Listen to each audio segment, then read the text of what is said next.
Apocalipsis capítulo 1. Continuamos hoy nuestro recorrido por el libro de Apocalipsis. Quisiéramos mencionar otro asunto de introducción aquí. En el Antiguo Testamento, Malaquías concluye diciendo que nacerá el sol de justicia. Presenta una esperanza para una tierra maldita y donde está la maldición del pecado, que Él viene a la tierra. El libro de Apocalipsis concluye con la estrella resplandeciente de la mañana y una invitación a la iglesia. Ahora, la realidad es que esta es la esperanza de la iglesia, el rapto. Y la esperanza del Antiguo Testamento es la revelación. Ahora, este libro completará la revelación, pero hoy queremos unir al libro de Apocalipsis con Génesis, el primer libro de la Biblia. Vamos a unir al primero y al último libro de la Biblia.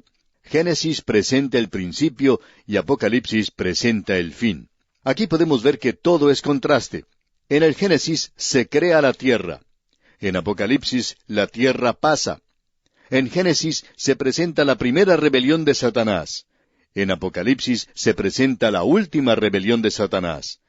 En Génesis, el sol, la luna y las estrellas eran el gobierno de la tierra, y en Apocalipsis, estos mismos cuerpos celestiales son para juicio de la tierra. En Génesis, el sol debía gobernar el día. En Apocalipsis, ya no hay necesidad del sol. En Génesis, las tinieblas fueron llamadas noche. En Apocalipsis, ya no hay noche. En Génesis, a las aguas se les llamaba mares. En Apocalipsis, no hay mares. En Génesis, tenemos la entrada del pecado. En Apocalipsis tenemos el éxodo del pecado. En Génesis se pronuncia la maldición. En Apocalipsis la maldición es quitada. En Génesis la muerte termina con todo. En Apocalipsis no hay más muerte. En Génesis se presenta el dolor, la tristeza y el sufrimiento. En el Apocalipsis ya no hay más tristeza ni lágrimas. En Génesis tenemos la boda del primer Adán. En Apocalipsis tenemos la boda del último o postrer Adán. En Génesis debemos decir que vemos a la ciudad del hombre, Babilonia. En Apocalipsis vemos a esa ciudad del hombre, Babilonia, destruida, y se presenta la ciudad de Dios, la nueva Jerusalén. En Génesis se pronuncia el juicio de Satanás, y en Apocalipsis se ejecuta ese juicio que se pronunció. Ahora, en nuestro programa anterior dimos un vistazo al bosquejo de este libro, y vimos que Juan lo había bosquejado para nosotros. A él se le había dicho que escribiera las cosas que había visto, eso es en el pasado. Las cosas que son, y esas son las cosas relacionadas con la iglesia. Eso lo vemos en Apocalipsis capítulos 2 y 3. Y luego tenemos las cosas que serán en el futuro, las cosas que han de ser después de estas. Esas son las cosas que conciernen al futuro. Así es que, cuando estamos tratando con la iglesia en los capítulos 2 y 3 de Apocalipsis, estamos tratando con las cosas del día presente. Pero cuando llegamos ya al capítulo 4, de allí en adelante todo está en el futuro. Ahora nos encontramos en la primera división, donde podemos ver a la persona de Cristo. Es Cristo en gloria, y la revelación de Él en toda su posición y gloria, como el gran sumo sacerdote, quien está a cargo de su iglesia. Vamos a poder apreciar que Él hoy está muy ocupado. Y vamos a ver esto al entrar más de lleno en nuestro estudio. Luego, Él se encuentra manteniendo un control absoluto de aquí en adelante. En los Evangelios le vemos a Él manso y humilde, y le vemos muriendo en una cruz. Él se dejó dominar por sus enemigos aquí en la tierra, pero no vemos esto en el libro de Apocalipsis. Él está en control de todo. Él aún es el Cordero de Dios, como podemos ver, pero Él es esa clase de Cordero que puede hablar de la ira del Cordero. Y eso hace que la tierra se aterrorice. Allí es cuando su juicio comienza sobre la tierra. Ahora aquí tenemos la persona de Jesucristo. Y Él es el tema de este libro. Él lo está dirigiendo todo. Cuando el tema va al cielo, lo vemos allí controlando todo. El tema principal de toda la Biblia es el Señor Jesucristo. Las Escrituras son teocéntricas y cristocéntricas. Eso significa que están centradas en Dios y en Cristo. Y ya que Cristo es Dios, Él es aquel que controla el horizonte de la palabra de Dios en su totalidad. Es necesario que mantengamos esto ante nosotros de una forma muy especial en este libro de Apocalipsis, más aún que en cualquier otro libro de la Biblia, aún más que en los evangelios mismos. La Biblia nos dice lo que Él ha hecho, lo que Él está haciendo y lo que Él hará. El libro de Apocalipsis enfatiza lo que Él está haciendo y lo que Él va a hacer, y necesitamos tener eso en mente. Llegamos ahora al primer versículo, y aquí tenemos el título de este libro. Veamos lo que dice el versículo 1 del capítulo 1 de Apocalipsis. La revelación de Jesucristo que Dios le dio para manifestar a sus siervos las cosas que deben suceder pronto, y la declaró enviándola por medio de su ángel a su siervo Juan. La palabra revelación es importante. Esperamos que usted no demuestre su falta de conocimiento del libro de Apocalipsis, llamándolo el libro de las revelaciones. Cierto hombre se acercó a un pastor en cierta ocasión y le criticó por su interpretación sobre el libro de Apocalipsis. Y como usted sabe, Apocalipsis es una palabra griega que significa revelación. Y este hombre le dijo al pastor, «Usted no sabe nada en cuanto al libro de revelaciones». Y el pastor le respondió, «Hermano, usted tiene toda la razón. Yo no sé nada en cuanto al libro de revelaciones, ni siquiera lo he visto». Y este hombre se sorprendió mucho y se sintió realmente avergonzado cuando más tarde descubrió que no se usa la palabra en plural en este libro. Debemos tener mucho cuidado entonces, amigo oyente, porque esta es la revelación de Jesucristo. Ahora, esto es algo que es completamente nuevo. Usted recuerda que a Daniel se le dijo que debía sellar el libro. Y al final del libro de Apocalipsis tenemos que se dice, «No selles las palabras de la profecía de este libro». Y estas son cosas que deben ser comprendidas. Usted recuerda que el Señor presentó allá en el capítulo 13 del Evangelio según San Mateo lo que se conoce como la parábola del misterio. Hablando francamente, para la mayoría de las iglesias en el presente, esto aún es un misterio. El Señor Jesucristo lo expresó de la siguiente manera en el Evangelio según San Marcos, capítulo 4, versículo 11. Dijo, «A vosotros os es dado saber el misterio del reino de Dios, mas a los que están fuera, por parábolas todas las cosas». Ahora aquí tenemos el develar, o sea, el quitar el velo, la revelación del Cristo glorificado en toda su hermosura, en su poder y en su gloria. Uno solamente tiene la mitad de la historia cuando lee los Evangelios. Es necesario leer el libro de Apocalipsis, que es la consumación de esto. Solo puede ser comprendido si el Espíritu de Dios es nuestro Maestro. Queremos estar seguros de esto. Este libro quita el velo. Uno puede apreciar su gloria sin ningún impedimento. Este libro es lo opuesto a los secretos y a los misterios. Aquí se revelan los secretos, se revela la falsa profecía en el versículo 2, como usted podrá notar. El velo del misterio fue puesto sobre el capítulo 13 del Evangelio según San Mateo, sobre el reino de Cristo, y el mundo no lo comprende. Y cuando alguna persona dice hoy, especialmente aquellos que se supone son creyentes, dicen que no comprenden el libro de Apocalipsis, lo hacen a uno pensar, porque este es el libro donde el Señor Jesucristo dice que ha sido dado para que comprendamos, para que entendamos los misterios del reino de Dios. Él presentó esto de una manera muy clara. Ahora aquí tenemos este libro maravilloso, por cierto, y nos dice aquí que es un apocalipsis, una revelación. Y aquí leemos que Dios le dio para manifestar a sus siervos las cosas. Y eso quiere decir por medio de palabras o expresiones pictóricas, por símbolos, por representación directa e indirecta. Y dice, y la declaró enviándola. Es decir, que los símbolos son símbolos de la realidad. Necesitamos tener eso en mente. Usted recuerda que Pedro nos dio una regla muy importante para la interpretación de la profecía, y la encontramos en la segunda epístola del apóstol Pedro, capítulo 1, versículo 20, que dice, entendiendo primero esto, que ninguna profecía de la Escritura es de interpretación privada. Uno no la interpreta por sí mismo. Aún el lenguaje figurativo del Apocalipsis es figurativo de hecho, y debemos mantener esto en mente. Un símbolo es un símbolo de algo que es real. Y luego él continúa diciendo, las cosas que deben suceder pronto. Estas cosas que revela no son cosas etéreas o efímeras, material de sueño nada más. Son el núcleo mismo de hechos reales, son cosas. Ahora, ¿qué es esto de cosas? Si usted tiene un niño en su casa, se puede dar cuenta de esto. Un niño puede jugar con sus juguetes en casa, pero para jugar los saca del lugar donde los tiene. Para el niño no son otra cosa sino cosas. Ahora digamos que después de haber jugado con ellas, el niño no las guarda en una caja, sino que las deja esparcidas por el piso.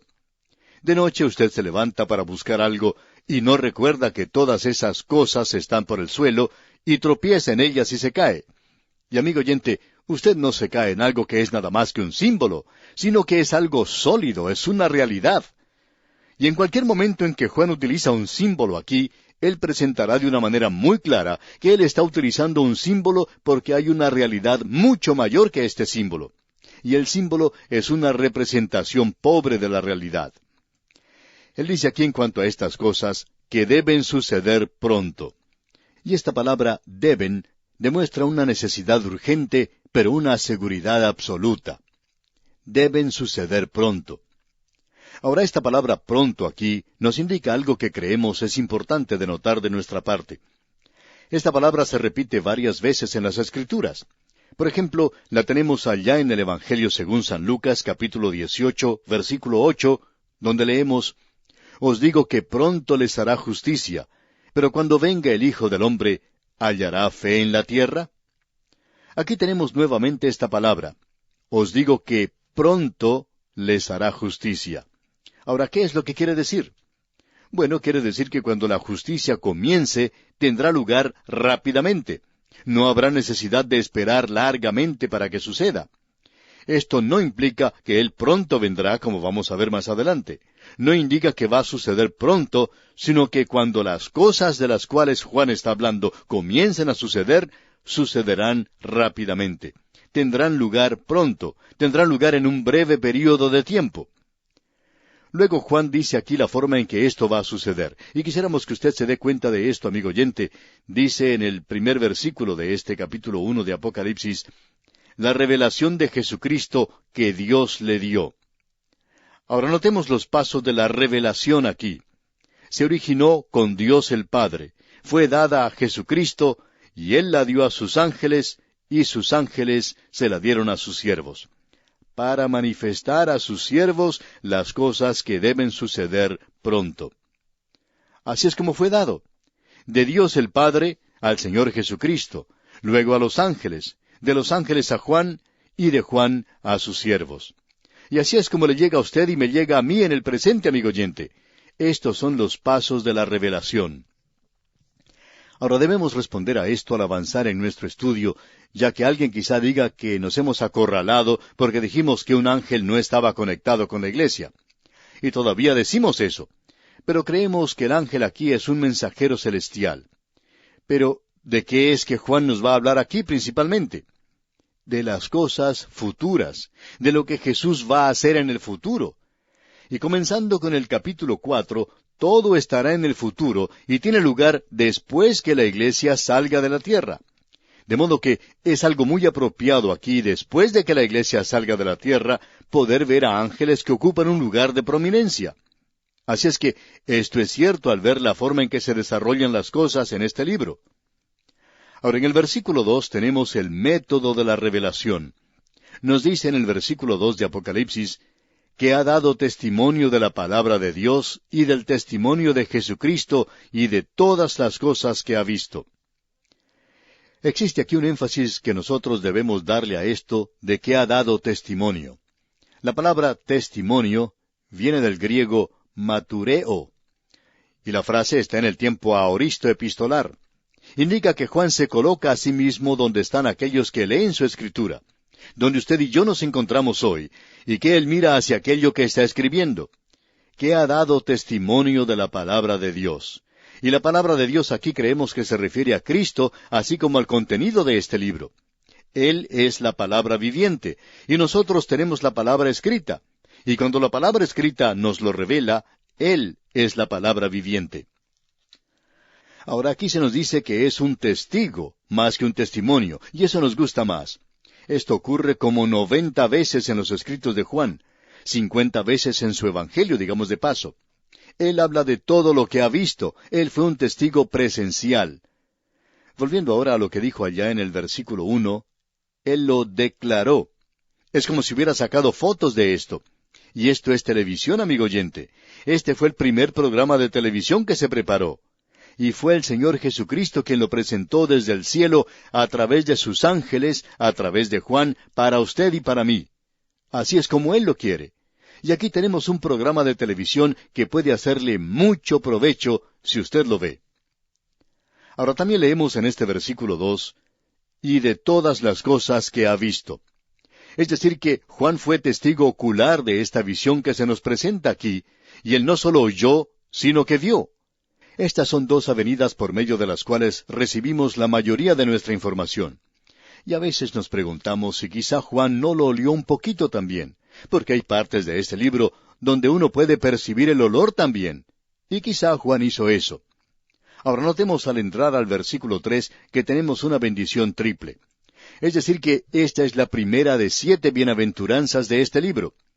Vamos a tratar a cada una de esas bienaventuranzas cuando se nos presenten, pero aquí tenemos la primera en el versículo 3 del capítulo 1 de Apocalipsis, donde leemos, «Bienaventurado el que lee, y los que oyen las palabras de esta profecía, y guardan las cosas en ella escritas, porque el tiempo está cerca».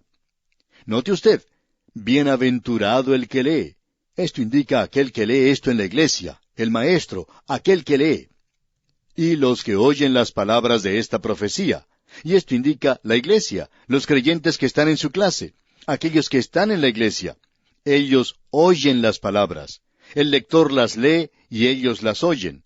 Y ambos deben guardarlas. Así es que aquí tenemos una bendición triple, leyendo, oyendo y guardando. Eso es muy importante para nosotros en el presente, y creemos que cada uno de nosotros que pasa a través del libro de Apocalipsis va a recibir una bendición especial. Creemos verdaderamente en eso, porque eso se nos dice aquí. Y en la parte final de este versículo 3, Juan agrega, «Porque el tiempo está cerca». Esto no quiere decir que las cosas que se mencionan al final de este libro están sucediendo hoy, sino que quiere decir que el principio de la iglesia en el día de Pentecostés dio comienzo a este movimiento del ministerio del Señor Jesucristo en el cielo. Y vamos a ver una visión de esto aquí en los próximos 2 o 3 programas que tengamos. Vamos a tener una visión del Cristo glorificado. Y luego vamos a ver qué es lo que Él está haciendo hoy. Y Él sigue avanzando hacia el futuro, porque el tiempo está cerca. Llegamos ahora al versículo 4, y aquí tenemos la salutación de parte de Juan, el escritor, y de Jesucristo en el cielo. Esto es algo verdaderamente tremendo. Esta es una salutación que viene de parte de Juan aquí en la tierra, y de parte del Señor Jesucristo en el cielo. Escuche usted lo que dice este versículo 4 del capítulo 1 de Apocalipsis. Juan, a las 7 iglesias que están en Asia, gracia y paz a vosotros, del que es, y que era, y que ha de venir, y de los 7 espíritus que están delante de su trono. Vamos a tratar esto cuando lleguemos al capítulo 2, Dios mediante, pero queremos decir algo aquí en cuanto al número 7. El número 7 no significa la perfección, significa más bien algo que está completo. Y existe, por cierto, una diferencia. Es decir, que aquí tenemos a 7 iglesias. En aquel entonces había literalmente cientos de iglesias en aquella zona, y 7 cualesquiera podrían haber sido elegidas. Pero estas fueron elegidas para un propósito muy definido, que veremos más adelante. Son representantes de la iglesia en su totalidad a través de las edades y de la iglesia sobre la tierra. Ahora aquí dice gracia. Y este es un libro que nos revela la gracia de Dios y la paz. Y uno no debe asustarse al estudiar este libro de Apocalipsis. Usted puede tener la paz de Dios en su corazón, del que es, y que era, y que ha de venir. Y este es el Señor Jesucristo. Él es el mismo ayer y hoy y por los siglos. La división de este libro es lo que ha hecho, lo que Él está haciendo y lo que Él va a hacer. Y los 7 espíritus revelan al Espíritu de Dios. Y vamos a ver algo de esto, Dios mediante, en nuestro próximo programa. Y queremos hablar también más en cuanto a este número 7. Que Dios le bendiga, es nuestra ferviente oración.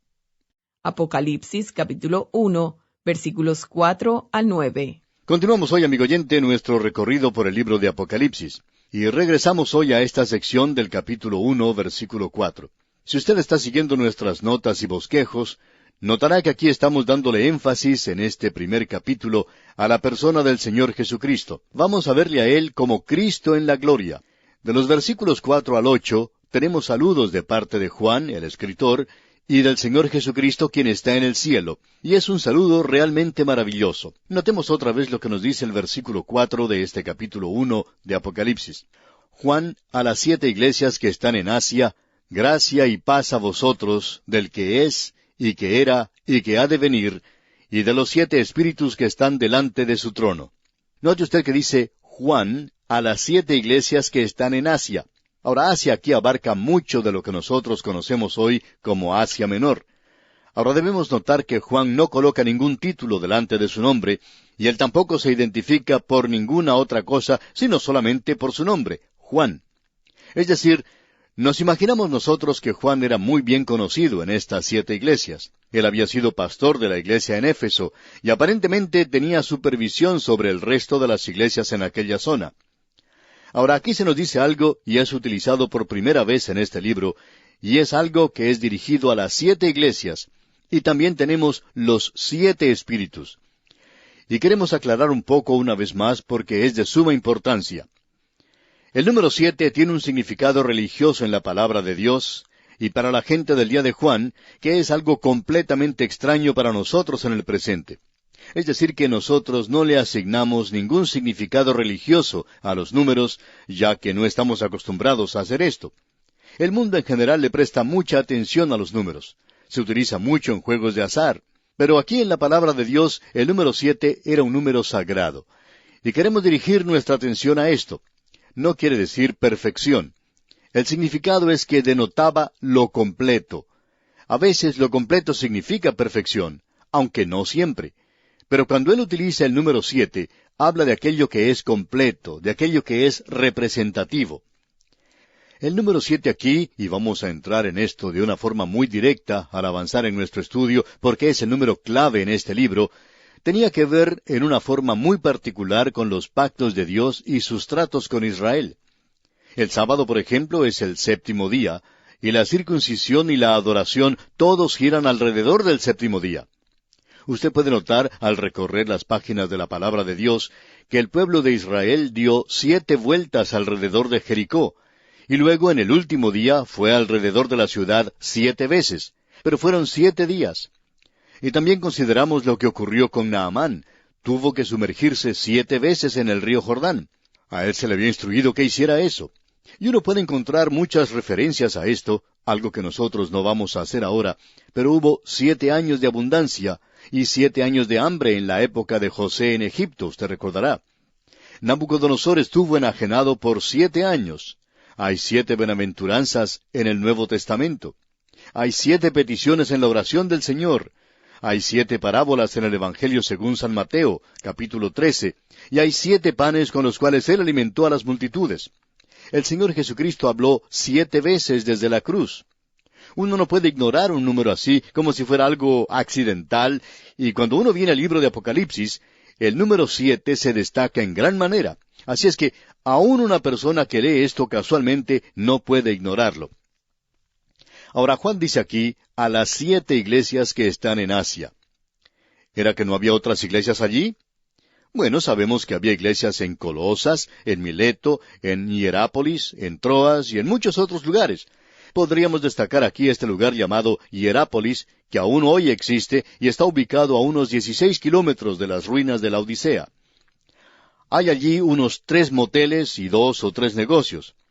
Las ruinas de Hierápolis son realmente magníficas, tienen mucho significado, y revelan el tremendo lugar que era, mientras que las ruinas de la Odisea están en su mayor parte bajo un campo de avena silvestre.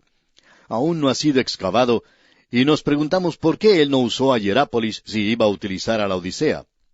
Bueno, porque sucede que el número 7 es un número completo, y cuando él tomó este número 7, significaba que estaba dando la historia completa de la iglesia, y que estas iglesias eran iglesias representativas. Ya vamos a ver esto más adelante. Así que aquí se refiere a la provincia de Lidia, la zona de Nicea, partes de Persia, y no significa el continente de Asia, y tampoco significa toda el Asia Menor. Asia Menor es una expresión que no fue utilizada hasta el siglo IV, pero sí señala una gran área de Asia Menor, especialmente aquella que se encuentra en la zona costera. Ahora aquí dice, gracia y paz. Ya hemos mencionado esto anteriormente, pero gracia viene de la palabra griega charis, que es la forma griega de ser saludado, la forma de saludar. En hebreo la palabra es shalom. Es decir, que en la palabra gracia tenemos la forma gentil, y en el hebreo tenemos paz. O sea que la paz fluye de la gracia, y la gracia es la fuente de todas las bendiciones nuestras en el presente. Y esto es de parte de Él y de los 7 Espíritus. O sea que la Trinidad se nos presenta aquí en esta sección en particular. El Señor Jesucristo será mencionado en el siguiente versículo. Los 7 Espíritus se refieren al Espíritu Santo, y opinamos que en realidad se refieren a los 7 brazos del candelero, que vamos a ver esas 7 luces en él. 7 lámparas dando luz representan al Espíritu Santo. Veamos ahora lo que dice el versículo 5 de este capítulo 1 de Apocalipsis. Y de Jesucristo el testigo fiel, el primogénito de los muertos y el soberano de los reyes de la tierra, al que nos amó y nos lavó de nuestros pecados con su sangre. Jesucristo aquí se refiere a Dios el Hijo. Así es que podemos apreciar que ya tenemos al Espíritu Santo, los 7 Espíritus, y de aquel que es, y que era, y que ha de venir. Eso se refiere a Dios el Padre, de modo que aquí se menciona a la Trinidad. Y de Jesucristo el fiel testigo, dice, el primogénito de los muertos. Aquí tenemos estos títulos que se han dado al Señor Jesucristo, y lo interesante de notar es que hay 7 títulos aquí. En primer lugar, Él es el testigo fiel. Jesucristo es el único testigo digno de confianza para los hechos de este libro. Él es el único testigo digno de confianza para usted y para mí en el presente. Es muy difícil creer a otras personas, pero podemos creer al Señor Jesucristo. Y los hechos aquí son en cuanto a Él, y Él testifica aquí de sí mismo. Ahora notemos el segundo título que dice, el primogénito de los muertos. Primogénito en griego es protótokos, y esto tiene que ver con su resurrección, como usted puede apreciar. El primogénito de los muertos. Él fue el primero en levantarse de entre los muertos para no morir jamás. Este es en realidad un cuadro maravilloso el que tenemos aquí. La muerte fue la matriz que le dio a luz. Él vino de la muerte a la vida, es decir, que la tumba fue una matriz en lo que a Él se refiere. Él es el único que ha regresado de entre los muertos con un cuerpo glorificado. Nadie más ha recorrido ese camino hasta el presente. Pero los suyos le seguirán en la resurrección, y el rapto será lo siguiente, y la revelación cuando Él venga a la tierra. Y eso será mencionado aquí. Y luego se nos dice que Él es soberano de los reyes de la tierra. Esto nos habla de la posición final durante el milenio, donde cada rodilla se doblará ante Él, y cada lengua confesará que Él es el Señor. El cuarto título que tenemos aquí, un método de identificación, una identificación séptupla, es al que nos amó. Es una expresión en tiempo presente y enfatiza su actitud constante hacia los suyos. Este libro, amigo oyente, no debería asustarle a usted demasiado porque proviene de aquel que nos ha amado. Y Él no solo nos amó cuando Él murió en la cruz, aunque eso es cierto, sino que Él nos ama hoy. Este mismo momento Jesús le ama. Ahora el quinto título es, y nos lavó de nuestros pecados con su sangre. Desafortunadamente hoy hay unos cuantos, aun hombres buenos, que a nuestro juicio están tratando de manera ligera a la sangre de Dios. Y el caso es que la sangre de Cristo es algo de suma importancia y no es solamente un símbolo. Usted recuerda que Dios le enseñó a su pueblo allá en el Antiguo Testamento que la vida de la carne en la sangre está, y yo os la he dado para hacer expiación sobre el altar por vuestras almas. Eso lo tenemos allá en Levítico capítulo 17, versículo 11. Ahora, cuando Cristo derramó su sangre, y creemos que hasta la última gota salió de su cuerpo, Él la entregó por usted y por mí, amigo oyente. Él entregó su vida totalmente. Él llegó a morir. Así es que nosotros francamente no nos inclinamos a tratar ligeramente la sangre de Cristo, y aún podemos cantar ese himno que dice, hay un precioso manantial de sangre de Manuel, que purifica a cada cual que se sumerge en él. El apóstol Pedro escribió allá en su primera epístola, capítulo 1, versículos 18 y 19, sabiendo que fuisteis rescatados de vuestra vana manera de vivir, la cual recibisteis de vuestros padres, no con cosas corruptibles como oro o plata, sino con la sangre preciosa de Cristo, como de un cordero sin mancha y sin contaminación.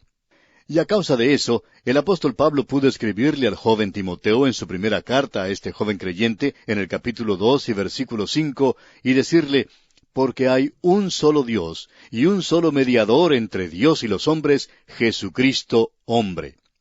Él es eso porque derramó su sangre. Él nos liberó de nuestro pecado en su propia sangre. ¡Qué cosa más gloriosa, más maravillosa, amigo oyente! Llegamos ahora al versículo 6 que dice, y nos hizo reyes y sacerdotes para Dios su Padre. A Él sea gloria e imperio por los siglos de los siglos. Amén. Y aquí llegamos a la sexta cosa, y debemos cambiar esto aquí y decir, y nos hizo un reino, sacerdotes para Dios su Padre. Los creyentes nunca son llamados reyes, y francamente hablando, no nos entusiasmamos demasiado con este canto que es tan popular, llamado El Rey ya viene. Cuando el Rey venga, Él viene a la tierra. Él va a controlar o a dominar toda la injusticia. Vamos a ver la actitud hacia su venida, pero cuando Él venga, Él viene como mi Salvador. Viene como el esposo buscando a su esposa, a la iglesia que Él ama y por la cual se entregó a sí mismo. Él viene, Él es mi cariñoso Salvador. Así es que no nos entusiasmamos demasiado con este asunto del cántico que dice, el Rey ya viene. Si usted quiere entusiasmarse, amigo oyente, es cosa suya, pero los creyentes no son llamados reyes, y en nuestra relación con Él debemos reconocerle como nuestro Señor. Pero Él es, en primer lugar, nuestro Salvador. Pero aquí se indica que nosotros somos un reino de sacerdotes, y que vamos a reinar con Él. Ahora Él dice aquí, para Dios su Padre. ¿Por qué no dijo Él, nuestro Padre? Por la razón de que Él es su Padre, en un sentido que no es nuestro Padre. Amigo oyente, esa es su posición en la Trinidad. Nosotros llegamos a ser hijos de Dios a través de la regeneración. Él nació de arriba. Es una relación que Él tiene en la Trinidad. Nosotros llegamos a ser hijos aceptándole como nuestro Salvador. Ahora la séptima cosa que tenemos aquí es esta. A Él sea gloria e imperio por los siglos de los siglos. Y eso está enfatizando la eternidad. Amén. ¡Cuán maravilloso es esto, amigo oyente! Ahora notemos este amén. Él es el amén. Vimos allá en el libro de Isaías que ese era un título para Él. Amén. Jesucristo es el tema y el objeto de este libro. Él es el motivador de todas las cosas, de todos los sucesos, y todos los sucesos se dirigen hacia Él. Él es el propósito distante y eterno, y lo es todo. Todas las cosas no solo fueron creadas por Él, sino que todas las cosas fueron creadas para Él. Este universo existe para Él. Ahora notemos lo que dice el versículo 7 de este capítulo 1 de Apocalipsis. He aquí que viene con las nubes, y todo ojo le verá, y los que le traspasaron, y todos los linajes de la tierra harán lamentación por él. Sí, amén. Ahora, ¿qué es lo que quiere decir esto de los que le traspasaron? Bueno, esto es en referencia a la nación de Israel. Y luego, y todos los linajes de la tierra, es decir, todos los gentiles. ¿Y van a deleitarse ellos? No, amigo oyente, harán lamentación por él. Sí, amén. ¿Ve usted? Amén otra vez. Ese es su nombre. Él es quien va a dar los toques finales a todas las cosas. Y aquí dice, he aquí que viene con las nubes. Eso demuestra la venida personal física de Cristo. Y cuando dice, y todo ojo le verá, eso indica que será una aparición física corporal, que podrá apreciarse visualmente. Según lo que sabemos nosotros, cuando Él saque a la iglesia de este mundo, Él no se aparece a todos. Nosotros no creemos en ritos secretos, como algunos han tratado de describirlo, y luego tratado de descontarlo. Nosotros creemos que en el momento del rapto de la iglesia, Él no viene a la tierra. Nosotros vamos a ser sacados para encontrarnos con el Señor en las nubes. Y si Él viene a la tierra, entonces no hay ninguna razón para ser llevados a las nubes. Ahora aquí dice que todo ojo le verá. El énfasis en el libro de Apocalipsis va a ser sobre su venida a esta tierra a establecer su reino, y aquí tenemos referencias a eso. Y luego se nos dice que todos los linajes de la tierra harán lamentación por él. Esta va a ser la reacción de todos aquellos que rechazan a Cristo. Es que, amigo oyente, el mundo no querrá verle. Y la palabra amén significa en realidad fiel. O sea que Él va a hacerlo, amigo oyente. Esto es algo sobre lo cual Él no va a cambiar su modo de pensar. Él es fiel.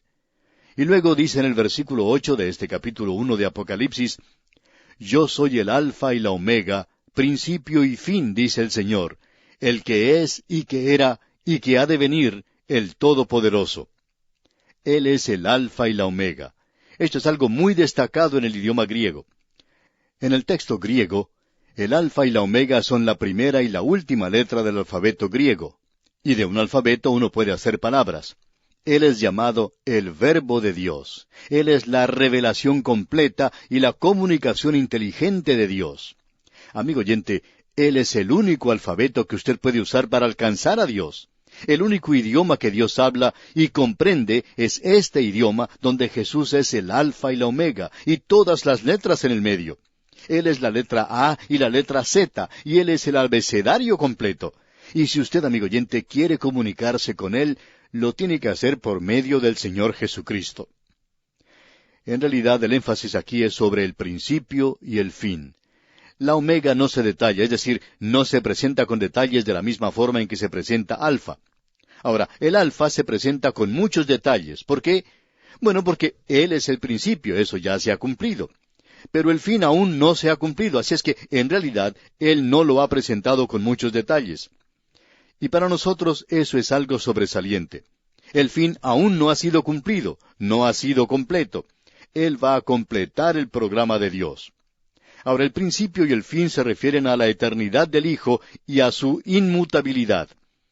Jesucristo es el mismo ayer, hoy y por los siglos. Ahora, esto no quiere decir que cuando uno dice que Él es el mismo, Él está aún caminando sobre el mar de Galilea en el presente. Él no está haciendo eso, amigo oyente. No indica que Él está en un bote con los apóstoles. Él no lo está. Sino que significa que en sus atributos Él es el mismo, Él no ha cambiado, Él es inmutable. Ahora se nos dice aquí que ya que Él es principio y fin, Él abarca todo el tiempo y la eternidad. Y luego dice el Señor. Esta es una afirmación de la deidad del Señor Jesucristo. El que es, esto es, tiempo presente, el Cristo glorificado. Y que era, tiempo pasado, la primera venida de Cristo, el Salvador. Y que ha de venir, tiempo futuro, la segunda venida de Cristo como el soberano a esta tierra. Y con esto completamos esta sección muy destacada, por cierto, de la salutación de Juan el Escritor y también del Señor Jesucristo. Él dice que nos ama. No tengamos pues ningún temor de lo que seguirá en este libro.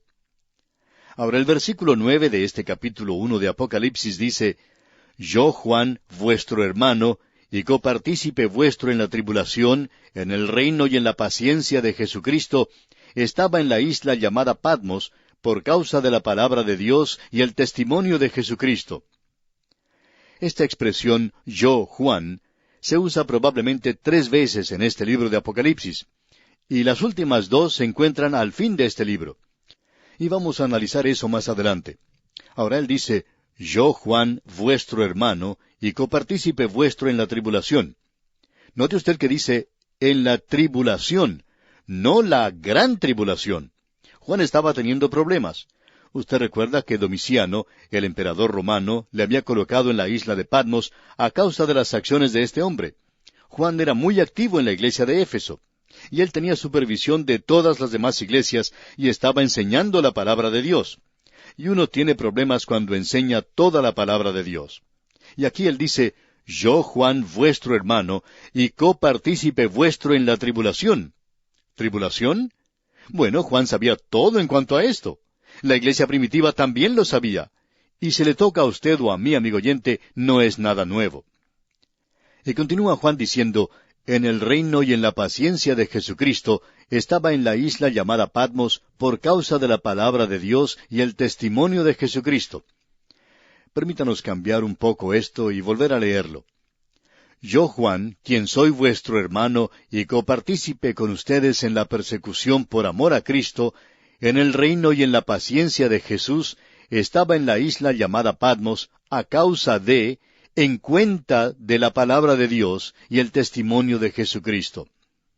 Ahora Juan no se está refiriendo aquí a la gran tribulación, sino a la persecución que ya estaba cayendo sobre los creyentes. Y el reino se refiere al presente estado del reino, y por virtud del nuevo nacimiento que coloca el pecado en Cristo, Él es del mismo modo llevado al reino de Dios. Y este no es el reino milenial y no ha sido establecido aún porque Cristo lo va a instituir en su venida. Alguien ha dicho que estamos viviendo hoy en el reino en paciencia. Paciencia es donde está el énfasis. Ahora Juan explica la razón por la cual se encuentra en la isla de Patmos. Es una isla volcánica, árida, en la costa de Asia Menor, de unos 16 kilómetros de largo por 10 kilómetros de ancho. Jesucristo es el nombre utilizado por Juan en su Evangelio y también en el Apocalipsis. Cuando Él quiere traerle gloria a Él, le llama Jesucristo y luego le eleva hacia los mismos cielos. Y esperamos poder hacer eso nosotros también. Dios mediante, en nuestro próximo programa, continuaremos con el versículo 10. Que Dios le bendiga es nuestra ferviente oración.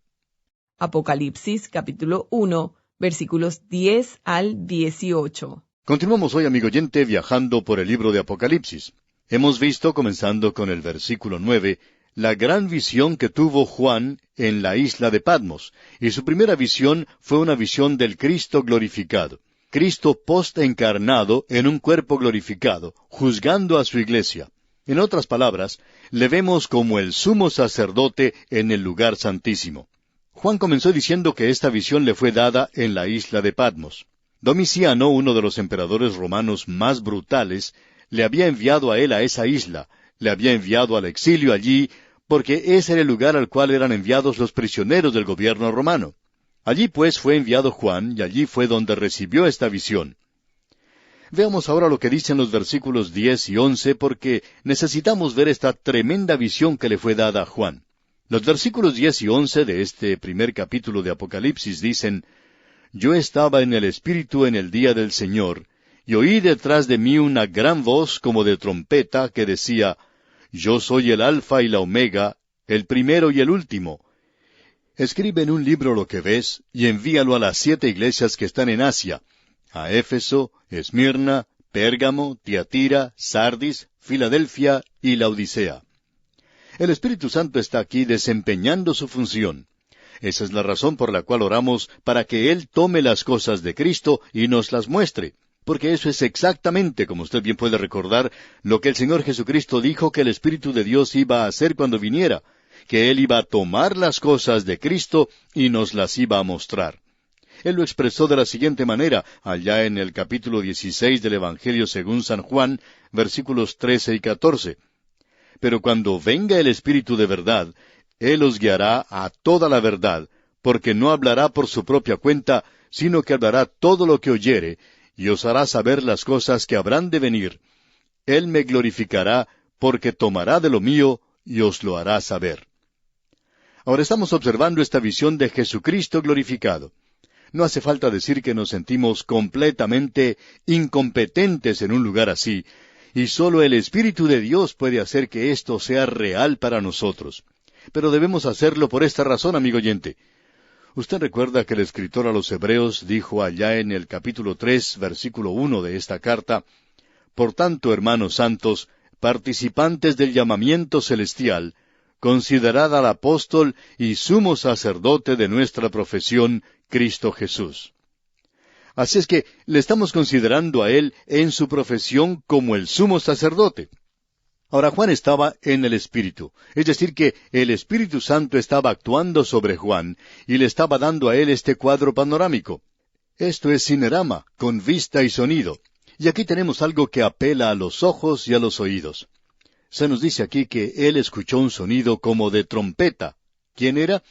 Él dice en los versículos 12 y 13, Y me volví para ver la voz que hablaba conmigo, y vuelto vi 7 candeleros de oro, y en medio de los 7 candeleros a uno semejante al Hijo del Hombre, vestido de una ropa que llegaba hasta los pies, y ceñido por el pecho con un cinto de oro. Este es el cuadro que se nos presenta aquí. O sea que él dijo: oí detrás de mí una gran voz como de trompeta. Y podemos agregar una trompeta de guerra. Cuando el Señor Jesucristo descienda del cielo a buscar a su iglesia, lo hará de la siguiente manera. Porque el Señor mismo, con voz de mando, con voz de arcángel y con trompeta de Dios, descenderá del cielo. Su voz será como la de un arcángel, y su voz será como la de una trompeta, porque así se nos identifica aquí. Él no va a necesitar ningún arcángel para que le ayude a levantar a los muertos o a aquellos en su iglesia. Aquí tenemos esto explicado de una forma maravillosa. Ahora, estas 7 iglesias, no vamos a desarrollar todo en cuanto a estas diferentes iglesias. Lo haremos cuando lleguemos a los capítulos 2 y 3, porque cada una de ellas será presentada individualmente ante nosotros. Y vamos a hablar de ellas cuando entremos a esta sección en los capítulos 2 y 3 de Apocalipsis, porque es una de las secciones más emocionantes de la palabra de Dios. Ahora, lo que es emocionante de esto aquí es este cuadro del Señor Jesucristo. Es la visión de uno semejante al Hijo del Hombre. Él está vestido con ropa que le llega a los pies, ceñido por el pecho con un cinto de oro.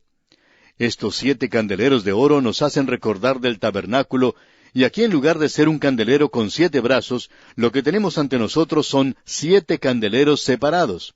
Y siendo que estos candeleros representan a 7 iglesias separadas, y esto será explicado más adelante, la función de todos y cada uno es la misma. Es decir que usted, amigo oyente, es una luz en el mundo. El Señor Jesucristo dijo, «Yo soy la luz del mundo, pero cuando yo me vaya, ustedes serán la luz en el mundo». Y su iglesia debe ser una luz en el mundo. Ahora aquí tenemos un cuadro del Señor Jesucristo como nuestro gran sumo sacerdote, y lo encontramos en medio de los candeleros. ¿Y qué es lo que Él está haciendo allí? Bueno, en primer lugar, hablemos de la ropa que Él tiene. Él está vestido como el sumo sacerdote. Usted puede ver esto en Éxodo capítulo 28, versículos 2 al 4. Allí se describe estas ropas. Y todo representa la justicia inherente de Cristo. En Él no hay pecado. Él no conoció pecado. Y este cinto que se menciona aquí, según lo que expresa el historiador Josefo, los sacerdotes se ceñían por el pecho. La costumbre ordinaria era ceñirse por la cintura. Pero el énfasis aquí no es de servicio, sino de fortaleza. Nos habla de su juicio en verdad. A nosotros se nos dice que debemos considerar a nuestro gran sumo sacerdote. Y Él está aquí en medio de las iglesias. ¿Qué es lo que está juzgando? A las iglesias. Él está juzgando a los creyentes para que la luz siga brillando. Queremos observar esto por unos momentos porque creemos personalmente que este capítulo es muy importante. Uno escucha hablar tantas tonterías en el presente en cuanto al Señor Jesucristo. Amigo oyente, la Escritura no nos deja en las tinieblas en cuanto a lo que Él está haciendo en el presente. Se nos ha indicado de una manera muy clara 3 ministerios diferentes. En primer lugar, tenemos la intercesión de Cristo. Él es nuestro gran sumo sacerdote. Y Él está ante ese altar de oro en el cielo en el presente, donde vive para siempre y hace intercesión por nosotros. Nos gusta mucho esto. Esto es maravilloso. Luego también tenemos la intervención de Cristo. No solo tenemos la intercesión, sino la intervención de Cristo, porque Él salió del lugar santísimo al lavacro, donde Él lava los pies de aquellos que le pertenecen. ¿A quiénes está lavando? A aquellos que traen sus pies, sus manos, sus ojos ante Él y han confesado sus pecados. Si confesamos nuestros pecados, es decir, los creyentes han pecado, y nosotros tenemos que confesarlos si queremos tener comunión con Él. Y el apóstol Juan en su primera epístola, capítulo 1, versículo 9, nos dice que si confesamos nuestros pecados, Él es fiel y justo para perdonar nuestros pecados y limpiarnos de toda maldad. Él está ceñido hoy con una toalla y ante el lavacro. Él interviene a nuestro favor. Y no solo eso, porque Juan nos dice allá en su primera epístola, «Hijitos míos, estas cosas os escribo para que no pequéis». Él ha hecho un arreglo. Él ha hecho toda provisión para que nosotros no pequemos. Ahora, yo no sé en cuanto a usted, amigo oyente, pero yo todavía no he llegado a ese estado. Y hablando honradamente, nunca nos hemos encontrado con nadie que haya llegado allí. Pero Él dice, «Y si alguno hubiere pecado, abogado tenemos para con el Padre a Jesucristo el justo». Él es nuestro abogado, o sea, Él está de nuestro lado para defendernos cuando un acusador, porque Satanás acusa a los hermanos, cuando un acusador nos acuse. Luego hay otro ministerio, un ministerio que no es muy popular, y es este que se menciona aquí. Y creemos que esta es una de las razones por la cual esta sección de Apocalipsis es tan poco conocida, porque aquí tenemos la inspección de Cristo. Amigo oyente, lo que Cristo está haciendo en el presente se ha establecido claramente en la Escritura. Él ha ascendido al cielo, se sentó a la diestra de Dios, pero no está allí sentado sin hacer nada. Cuando aquí dice que Él se sentó, indica que Él ha terminado con la tarea de la redención aquí en la tierra. Él murió aquí para salvarnos, pero Él vive allá arriba para mantenernos salvos. Creemos que Él está más ocupado tratando de mantenernos salvos que cuando Él estuvo aquí sobre la tierra. De modo que tenemos la intercesión de Cristo, la intervención de Cristo, y ahora tenemos la inspección de Cristo. Y eso es lo que vamos a observar ahora. ¿Dónde está Él ahora? Bueno, le podemos ver aquí andando en medio de los 7 candeleros. Ese es el cuadro que se nos presenta aquí en Apocalipsis, y estos candeleros representan a la nación de Israel. No vamos a buscar un pasaje en cuanto a esto, aunque pensamos que deberíamos hacerlo, pero no lo haremos. Pero en el libro de Éxodo se nos presenta los candeleros de oro. Estos eran los artículos más hermosos que había en el tabernáculo. Y tienen un significado muy hermoso también. Fueron construidos de oro macizo, y del brazo principal salían 3 brazos de cada lado. Había 3 copas en forma de flor de almendro en cada brazo, una manzana y una flor. Y estos se abrían, y allí se colocaban las lámparas. Ahora, la lámpara representa al Espíritu Santo. El candelero de oro representa en sí a Cristo glorificado, Cristo la deidad. Cristo envió al Espíritu Santo al mundo. El candelero de oro sostiene la lámpara, pero esa lámpara a su turno revela la belleza y la gloria del candelero. Ese es el cuadro que tenemos aquí. El Espíritu Santo confiamos que aún en este instante hará que Cristo y toda su gloria y toda su maravilla y hermosura sea algo real para usted y que usted pueda verse a sí mismo a la luz de su presencia y que Él pueda inspeccionarle. Ahora, esto no es muy popular en el presente. No nos gusta que alguien nos inspeccione, pero aquí le vemos a Él andando en medio de los candeleros. El sumo sacerdote llevaba a cabo estas tareas. Solo él era quien cuidaba los candeleros. Los otros sacerdotes tenían cuidado de otras cosas, pero el sumo sacerdote se encargaba de los candeleros. Él era el único que encendía las luces. Él era quien las llenaba de aceite. Él era el único que controlaba la cantidad de luz que deberían dar. Él era el que, si las lámparas comenzaban a humear y no daban una luz clara, las apagaba, y él sencillamente hacía eso. Ahora, el Señor Jesucristo está andando en medio de los candeleros, en medio de su iglesia y de los creyentes individualmente, y Él hace varias cosas. Él es quien corta la mecha, por así decirlo. Eso lo podemos apreciar allá en el capítulo 15 del Evangelio según San Juan, donde se nos dice que Él es quien limpia los pámpanos para que den más fruto. Una de las razones por la cual Él nos permite a usted y a mí que pasemos por ciertas pruebas aquí, amigo oyente, es que quiere sacar alguna fruta de estos pámpanos. Luego, Él hace algo más. Él lo hace para obtener una luz más brillante. Él es quien derrama el Espíritu Santo. A veces nos cansa escuchar a personas que dicen, el Espíritu Santo hizo esto, el Espíritu Santo hizo aquello. Amigo oyente, el Señor Jesucristo es la cabeza de la iglesia. Él es quien envía al Espíritu Santo al mundo. Y Él dijo que iba a hacer eso, y que cuando el Espíritu Santo viniera, iba a ejecutar ciertas cosas, y no cualquier cosa que usted quiera que Él haga. Él está haciendo aquello que el Señor Jesucristo le envió a hacer en el mundo. Él es la cabeza de la iglesia. El Señor Jesucristo es la cabeza de la iglesia. El Espíritu Santo está hoy en el mundo, y el Señor Jesucristo quiere comunicarse en el presente. Él quiere luz, y Él es quien derrama el Espíritu Santo. Cualquier luz que salga de este programa, el Espíritu Santo tiene que hacerlo, amigo oyente, porque no hay ninguna luz en nosotros. Eso lo descubrimos hace mucho tiempo. Luego, Él hace algo más, y esto nos hace temblar de veras. Él a veces usa un apagavelas. Si la luz no da luz, y solamente llena el lugar de humo, el Señor Jesucristo actúa y la apaga. Eso es lo que dijo Juan. Hay pecado de muerte. Y uno puede ser puesto a un lado, puede ser archivado hoy. Hay una gran cantidad de personas que han sido puestas a un lado, han sido archivadas. Predicadores, sí, y ancianos y diáconos y maestros de la escuela dominical, Él los ha archivado, los ha puesto a un lado. ¿Por qué? Porque Él quiere luz, amigo oyente, y Él está andando en medio de los candeleros hoy. Ahora sigamos adelante porque esto es importante aquí. Leamos los versículos 14 y 15 de este capítulo 1 de Apocalipsis. Su cabeza y sus cabellos eran blancos como blanca lana, como nieve, sus ojos como llama de fuego, y sus pies semejantes al bronce bruñido, refulgente como en un horno, y su voz como estruendo de muchas aguas.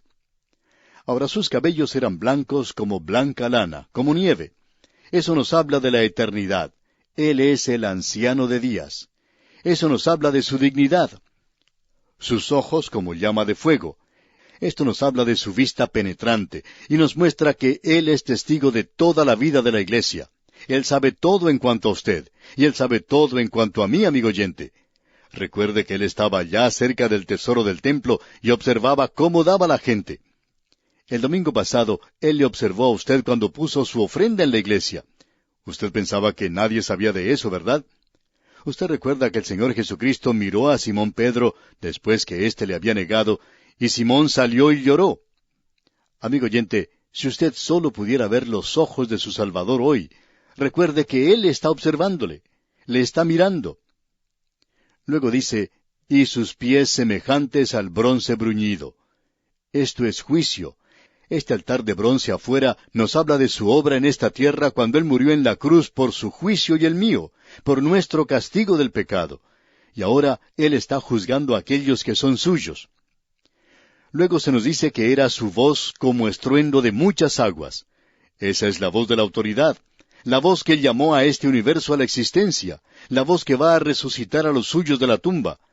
Y todas estas figuras se agregan al cuadro de Cristo como nuestro gran sumo sacerdote. Amigo oyente, considere a su gran sumo sacerdote. Y el Espíritu de Dios le puede ayudar aquí a verle a Él, a verle en toda su hermosura y a verle en toda su gloria, lo maravilloso que Él es, lo glorioso que es. Notemos ahora lo que dice el versículo 16 de este capítulo 1 de Apocalipsis. Tenía en su diestra 7 estrellas, de su boca salía una espada aguda de 2 filos, y su rostro era como el sol cuando resplandece en su fuerza. Tenía en su diestra, dice, 7 estrellas. Esto indica su universo. De su boca salía una espada aguda de 2 filos. Cierto hombre preguntó en cierta ocasión si esto hablaba de una espada de 2 filos, literalmente, que salía de su boca. Y por supuesto que no es eso. ¿Qué es entonces la espada de 2 filos? Bueno, la palabra de Dios es más aguda y penetrante que una espada de 2 filos. Cuando Él habla la palabra, es mejor que usted preste atención, amigo oyente, porque lo que Él dice cuenta.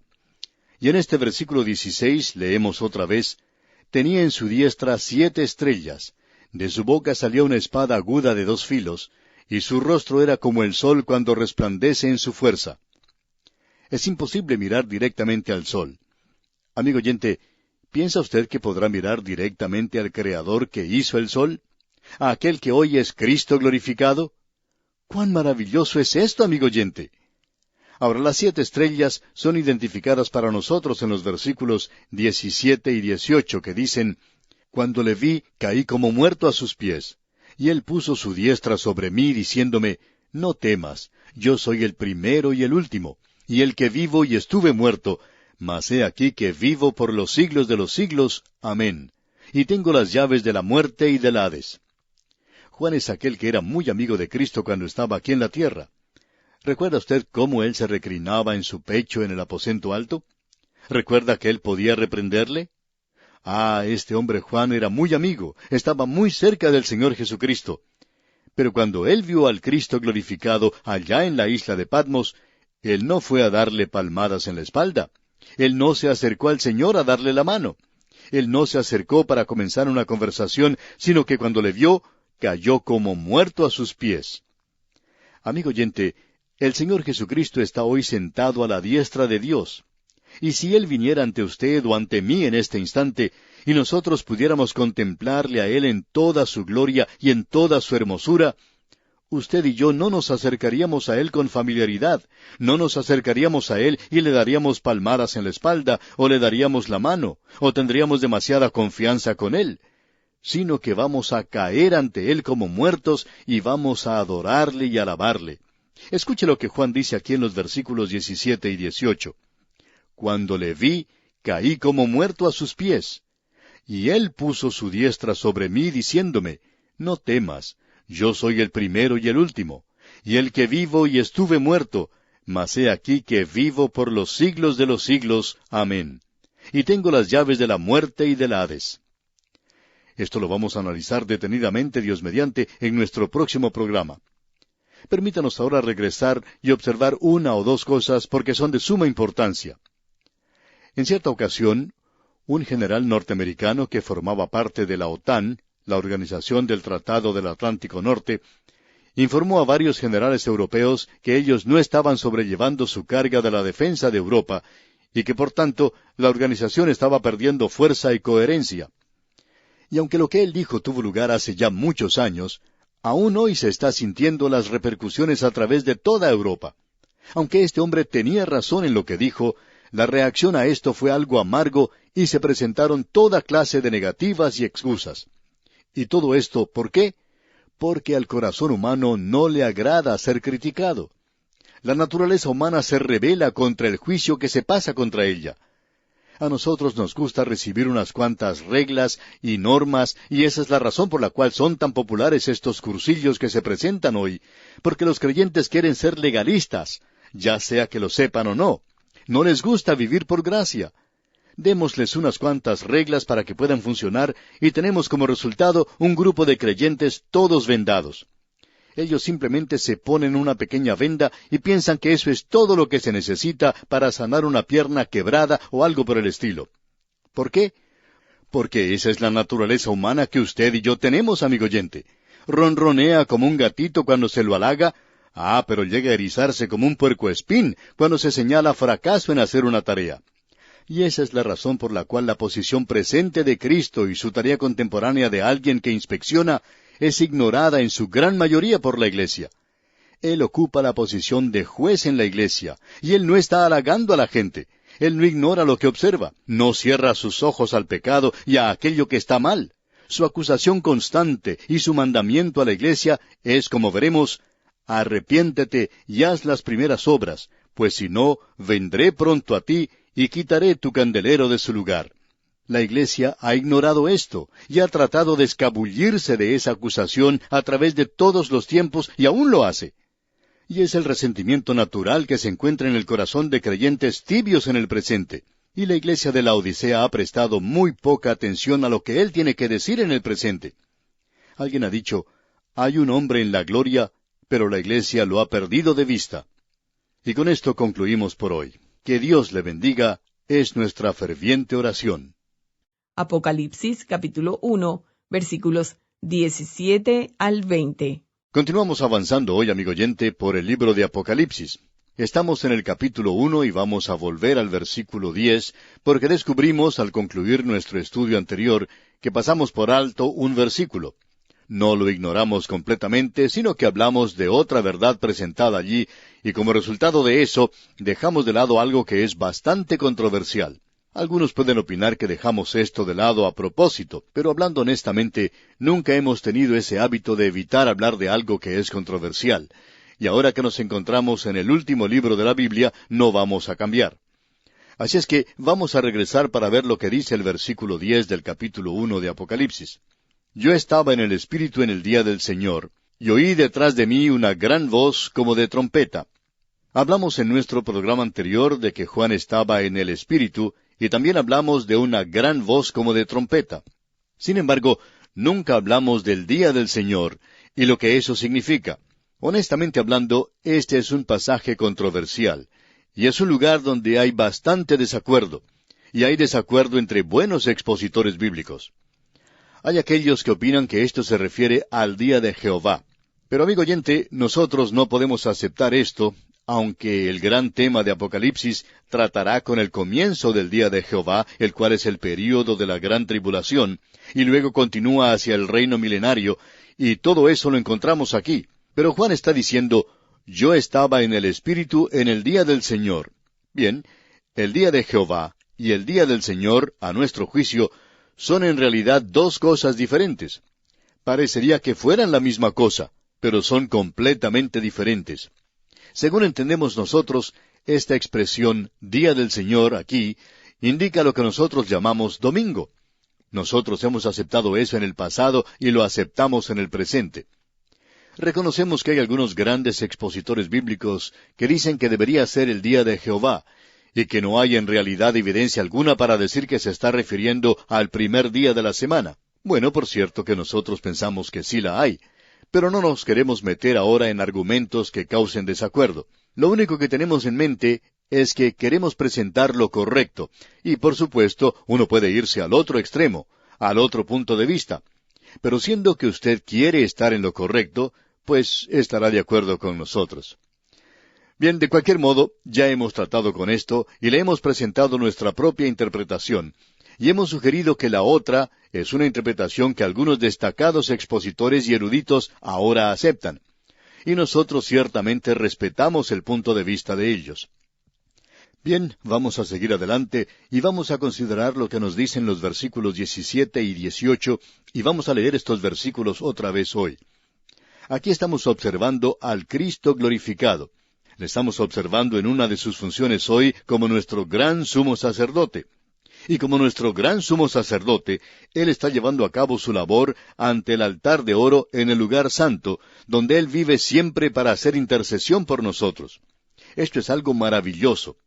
Vamos a ver cuán importante es esto un poco más adelante en este libro.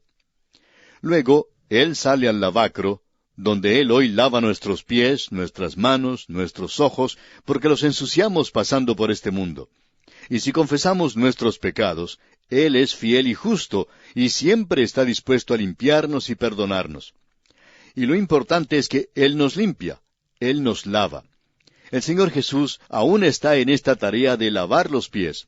Él hace eso como nuestro gran sumo sacerdote. Ahora lo encontramos aquí en este cuadro. Él estaba en medio de los candeleros. Esa era la responsabilidad particular y peculiar de Aarón y de los sumos sacerdotes que le siguieron. Ellos tenían a su cuidado las lámparas que estaban en estos candeleros de oro. Y como ya hemos visto antes, esto es sin duda el mejor símbolo y cuadro que tenemos de nuestro Señor Jesucristo, ese candelero de oro. Él era la luz del mundo, y esas lámparas allá arriba encajaban entre los pétalos de la flor de almendro. Y cuán hermoso debió haber sido ese candelero de oro. Nos habla de la deidad de Cristo, y las luces allá nos hablan del Espíritu Santo, porque Él enviaría al Espíritu Santo. Él apoya al Espíritu Santo, y el Espíritu Santo a su vez toma las cosas de Cristo y nos las muestra a nosotros, así como esas lámparas revelan la belleza de los candeleros. Pero aquí Él está andando en medio de esos candeleros, y ellos están separados. Cada lámpara está separada. Y vamos a ver que son iglesias. Y ellas son la luz del mundo en el presente, de la misma manera en que Él fue la luz del mundo cuando se encontraba en este mundo. Pero Él dijo que nosotros seríamos la luz del mundo. Él es aún el gran sumo sacerdote y está tratando que nosotros demos luz. Y algunos de nosotros tenemos un gran problema allí. Así es que leemos aquí en este versículo 17 que Juan ha visto nuestro gran sumo sacerdote. Y todo lo que se dice en cuanto a él aquí revela el hecho de que él se encuentra en una posición de juzgar a su iglesia. Y su voz, como estruendo de muchas aguas, que se menciona en el versículo 15, es la voz de autoridad. Es la voz que le dio existencia a este universo. Es la voz que va a hacer resucitar a los suyos de la tumba. Es la voz que va a sacar a la iglesia de este mundo para estar con él.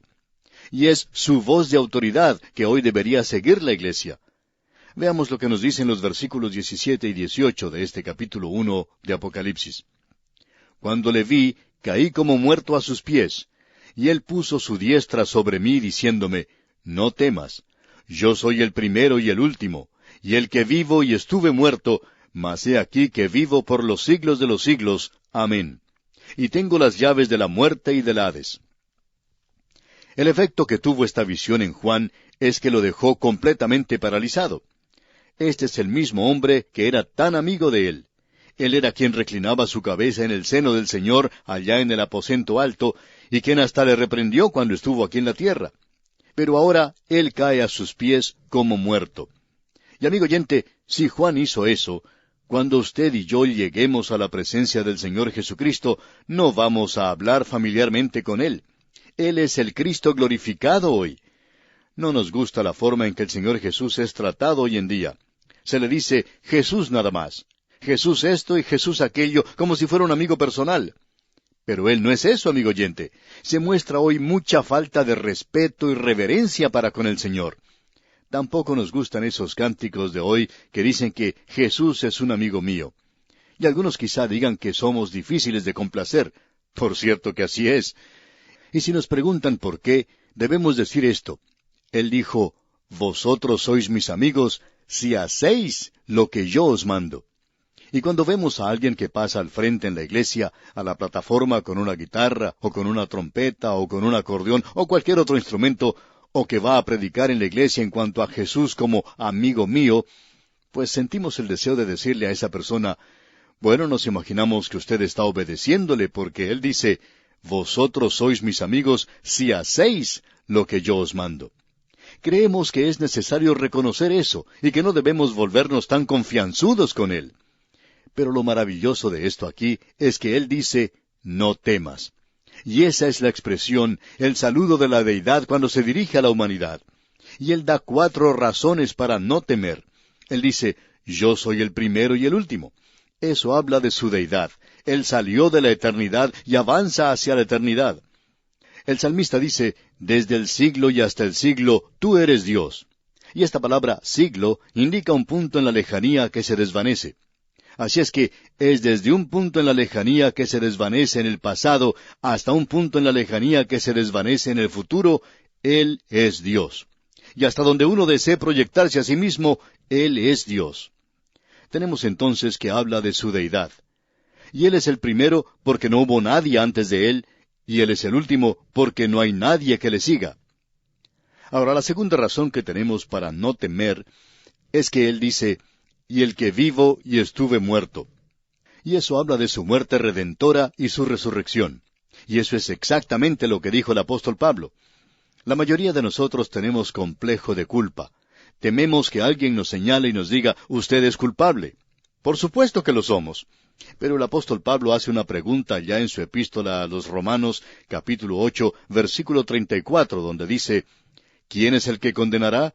Cristo es el que murió, mas aún el que también resucitó, el que además está a la diestra de Dios, el que también intercede por nosotros. Entonces, ¿dónde está la persona que le va a condenar? Y hay muchos de ellos que pueden hacerlo y lo hacen, digamos de paso. Pero amigo oyente, el apóstol Pablo dice, ¿quién es el que condenará? Cristo es el que murió. Amigo oyente, usted puede hallar faltas en nosotros, puede decir que somos grandes pecadores, pero Cristo murió por mí.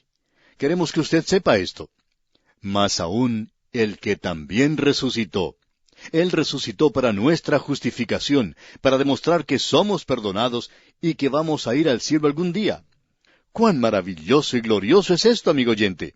La tercera cosa que él menciona por la cual no debemos temer es esto. Mas he aquí que vivo por los siglos de los siglos. Amén. Esto nos habla del estado presente, que Él no solo está juzgando, sino que está intercediendo. Y necesitamos esto. La cuarta cosa que se menciona es esta. Y tengo las llaves de la muerte y del Hades. Estas llaves nos hablan de autoridad y de poder. Él, el Señor Jesús, tiene poder sobre la tumba y sobre la muerte ahora mismo, gracias a su propia muerte y resurrección. Ahora, Hades aquí es la palabra griega para el mundo que no se ve. Puede referirse a la tumba donde están los cuerpos después, o a donde va el espíritu. Uno no debe tener temor a nadie, con excepción de aquel que puede quitarle la vida. Uno hace bien en tener temor de eso, de alguien que pueda disparar contra uno y le pueda destruir. Pero no debemos temer porque Jesús tiene las llaves, y Él es quien puede quitar de nosotros ese temor de la muerte. Con todo esto, Él puede decirnos en el día de hoy, no temas. Y llegamos ahora al versículo 19, y aquí tenemos la división de tiempo y el contenido del Apocalipsis. Aquí tenemos el orden cronológico, y la división de este libro en esta serie de 3 tiempos: pasado, presente y futuro. Leamos este versículo 19 del primer capítulo de Apocalipsis. Escribe las cosas que has visto, y las que son, y las que han de ser después de estas. De forma arbitraria, queremos hacer esta división, y luego al continuar creemos que podemos demostrar lo que estamos tratando de hacer. Aquí en el capítulo 1 tenemos las cosas que has visto. Hasta este momento, ¿qué es lo que él ha visto? Él ha visto al Cristo glorificado. El Cristo glorificado es aquel que es el centro mismo de este libro. Este libro es cristocéntrico. El Señor Jesús es el tema de este libro. No interesa de qué esté hablando uno, sea de los jinetes, de los vasos de la ira, de bestias y todo eso. No ponga sus ojos en esas cosas. Son cosas que están pasando nada más. Es el Señor Jesucristo quien es el centro. Él es quien ha sido, quien es y quien será. Él es el mismo ayer y hoy y para siempre. Y Juan debe escribir las cosas que ha visto, el Cristo glorificado. Y también las que son. Ahora, ¿cuáles son esas cosas que son? Bueno, la iglesia en el mundo. Aún estamos aquí después de más de 2000 años. Estaremos partiendo uno de estos días, y esto lo veremos en los capítulos 2 y 3 de Apocalipsis. Luego tenemos el programa de Jesucristo, las cosas que serán después de estas. Y ese es el programa de Jesucristo, y vemos la iglesia yendo al cielo, y las cosas que tienen lugar sobre la tierra después de haber partido la iglesia. Es un cuadro glorioso el que tenemos ante nosotros.